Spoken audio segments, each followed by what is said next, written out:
Izmir کی شہزادی۔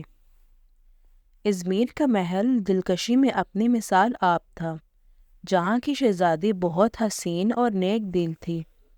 ایک دن اس نے اپنی ماں ملکہ سے باغ کی سیر پر جانے کی اجازت مانگی۔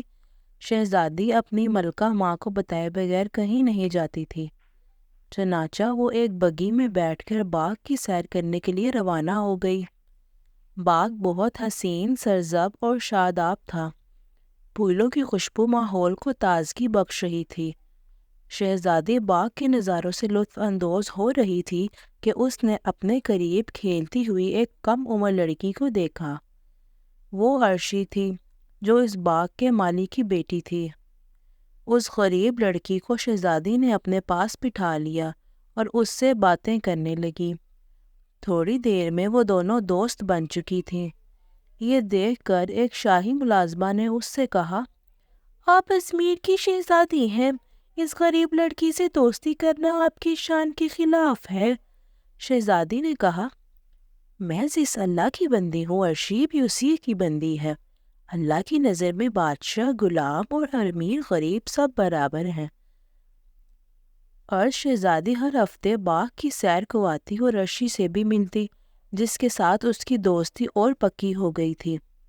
شہزادی عرشی کے لیے تحفے بھی لاتی تھی۔ دونوں سہیلیاں مل کر خوب سیر بھی کرتی اور باتیں بھی کرتی۔ شہزادی کو اپنی غریب اور چنچل دوست عرشی بہت پسند تھی۔ ایک روز شہزادی باغ میں گئی تو عرشی نے اس کے سلام کا جواب بھی نہ دیا اور چپ چاپ چلی گئی، تو شہزادی بھی حیران پریشان محل میں واپس آ گئی۔ اگلے ہفتے شہزادی باغ میں پہنچی تو عرشی نے اس سے معافی مانگی، لیکن اب شہزادی اس سے ناراض تھی، اس لیے کوئی جواب دیے بغیر ہی چلی گئی۔ ملکہ نے جب شہزادی کو تھکا تھکا اور مایوس دیکھا تو اس سے پوچھا، کیا بات ہے، تم کیوں اداس ہو؟ شہزادی نے پورا واقعہ ملکہ کو سنا دیا۔ شہزادی نے کو سمجھاتے ہوئے کہا، شہزادیاں تو بڑی ظرف والی ہوتی ہیں۔ اگر تمہاری غریب دوست نے ایک بار تم سے بات نہ کی تو تم نے بھی اس کے ساتھ ویسا ہی سلوک کیا، حالانکہ تمہیں چاہیے تھا کہ اسے معاف کر دیتی۔ شہزادیاں تو دوسرے کے ساتھ ہمیشہ اچھا کرتی ہیں۔